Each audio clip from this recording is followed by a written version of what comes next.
Madison Taylor Brooks. She was 14 years old, and on October 17th, she died for 12 minutes. It happened on Highway 29. Their car flipped 3 times. She had been sitting in the back seat, scrolling through TikTok. Her mom was driving her to volleyball practice, and her little brother Tyler was next to her, locked into his Nintendo Switch. Rain was coming down so hard that her mom kept asking for help with directions. She couldn't see the exit. But Madison didn't look up. She was in the middle of watching a dance trend video and felt annoyed. Then it happened. A semi-truck came out of nowhere. Her mom screamed. Tyler dropped his game. Madison's phone flew out of her hands as the SUV spun across 3 lanes. The sound of metal crushing, glass breaking. Then nothing. But then something else. Madison found herself floating above the wreck. She could see flashing ambulance lights, people running. The rain was still pouring, but she couldn't feel it. She watched them pull her body from the crushed vehicle. Her favorite blue volleyball shorts were torn. Her face was covered in blood. Her mom was screaming, being held back by a firefighter. Tyler was already in an ambulance. Madison tried to yell, "Mom, I'm okay. I'm right here." But no one heard her. And then, everything went bright. The ambulances, the road, the voices, they faded. She felt pulled, like through a tunnel of light. But it wasn't scary. It felt warm, like standing in sunlight on the first day of summer. That's when she saw him. Jesus. He didn't look like the pictures from Sunday school. He was radiant. Light poured from him, and yet his face was visible, his eyes. They looked through her, deep, knowing, gentle. It was as if he knew every thought she had ever had, every cruel text, every TikTok video she'd ever posted. And yet, he loved her completely. When he smiled, she felt like she was home, not just Oak Ridge, something deeper, eternal, safe. He said her name, Madison. It sounded like music. Not loud, but it filled everything. She started to cry, but not from sadness. It was everything all at once. Love, peace, clarity. "Am I dead?" she asked. "For a little while," he said. "But I have something to show you first, something important." He reached out his hand. She took it, and suddenly, they were in another place, a giant room. Thousands of floating screens. Each one showed kids, her age, younger, older, all of them locked into their phones, tablets, or computers. "What is this?" she asked. Jesus looked heartbroken. "This is what I see every day." He said, "These are the children I love, but they cannot hear me anymore." They walked through the glowing maze of screens.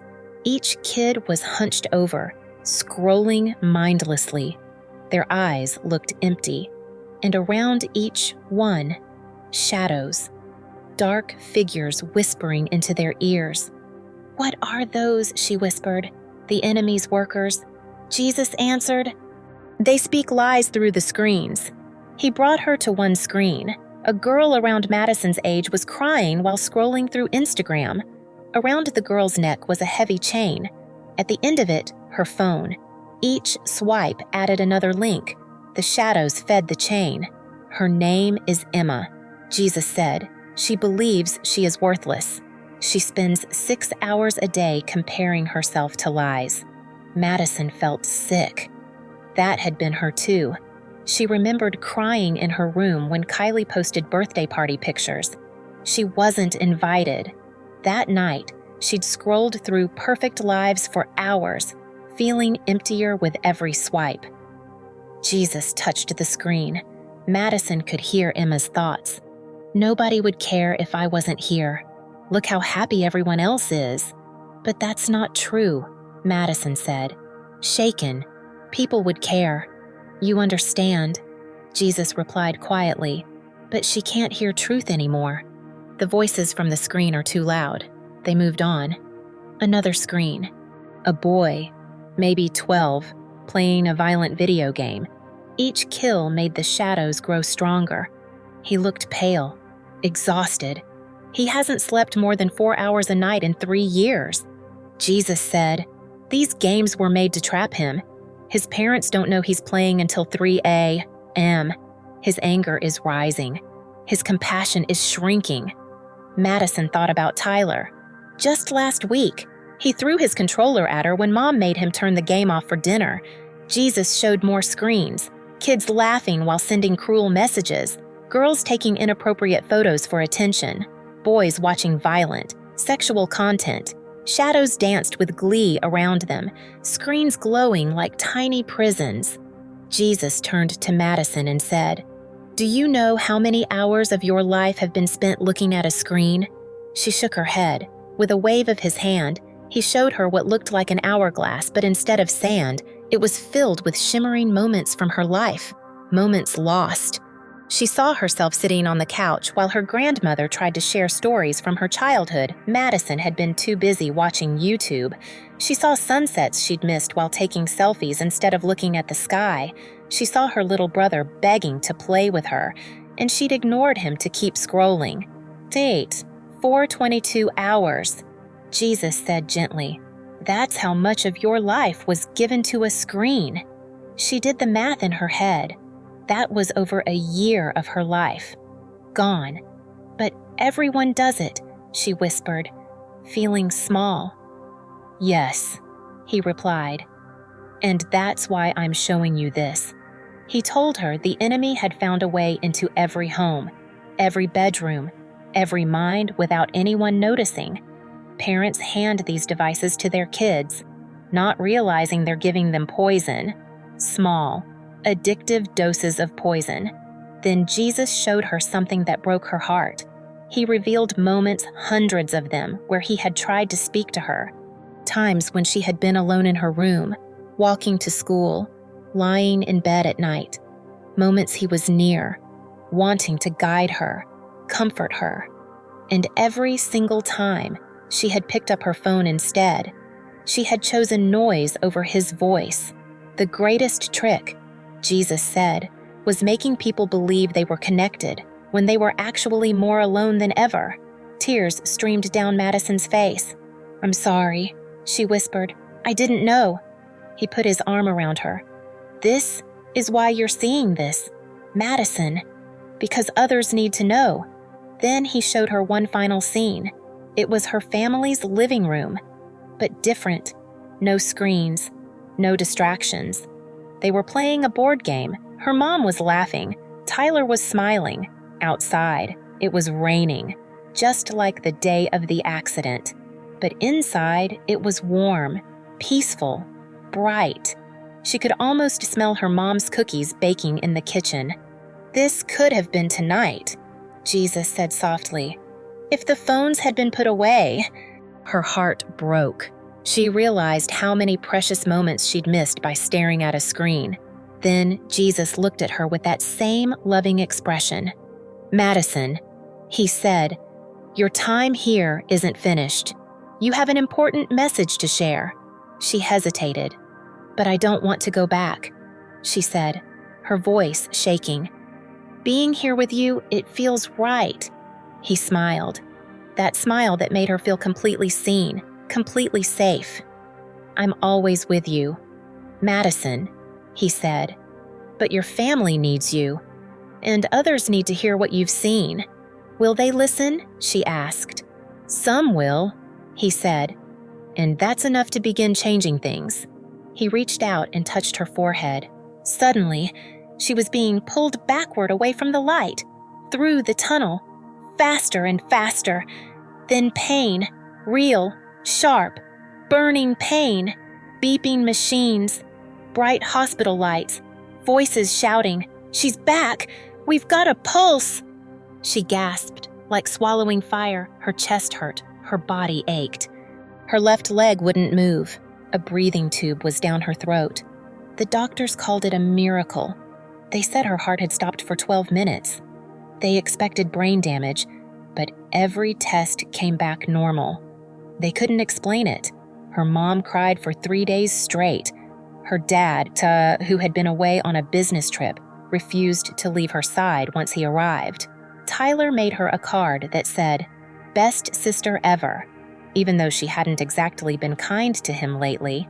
When they finally removed the breathing tube, the first words Madison spoke were, "Where's my phone?" Her mom looked surprised. "Honey, it was destroyed in the crash." And Madison cried, but not because she missed it, because she was relieved it was gone. It took weeks before Madison could speak about everything she had seen. At first, she was afraid no one would believe her, but something inside her had changed deeply, unmistakably, and her family could feel it. The first night she came home from the hospital, she asked everyone to put their phones in a basket. Then she shared her story, every part of it. She told them about Jesus, about the glowing screens, about the shadows that whispered lies, about the chains she had seen forming around children just like her, about how the very devices meant to keep people connected were actually pulling them apart. Her dad cried. Madison had never seen him cry before. That night marked a turning point. 6 months later, their home was different. They had a phone box. Every device went in there during family time. Friday nights were for board games. Her mom deleted most of her social media apps. Her dad stopped bringing his laptop home from work. Tyler still played video games, but with a timer, and mostly ones they could play together as a family. The hardest part for Madison was going back to school. Some of her friends thought she was weird now. Some stopped sitting with her at lunch because she wouldn't scroll through TikTok with them, but others listened. Her best friend Zoe deleted Snapchat after hearing Madison's story. She told Madison that she had been feeling anxious and sad for months, but didn't know why. Now, she was sleeping better. Zoe's mom even texted Madison's mom to say thank you. Still, it wasn't easy. Madison admitted that she still struggled. The apps were designed to pull her back in. Sometimes she would borrow her mom's phone to check something and find herself scrolling before she even realized it. But now, she noticed it. She could feel when it was happening. Like something in her spirit had changed. Like Jesus had opened her eyes and she could see the chains before they grew. If someone's hearing her story now, Madison wants them to try something, just for one day. Put the phone away. Look at the people around you. Really look. Listen when they talk. And feel the sun on your skin without reaching for a camera. Be present, because something sacred might be waiting in the quiet. Jesus had told her that the enemy can't create anything. He can only distort. And that's exactly what he did. He took humanity's God-given desire for connection and twisted it into isolation. He took their longing to be seen and loved and convinced them that likes and follows could satisfy it. But they never could. And they never will. Madison knows not everyone will believe her story. And that's okay. But if a parent is listening, she begs them to hear this.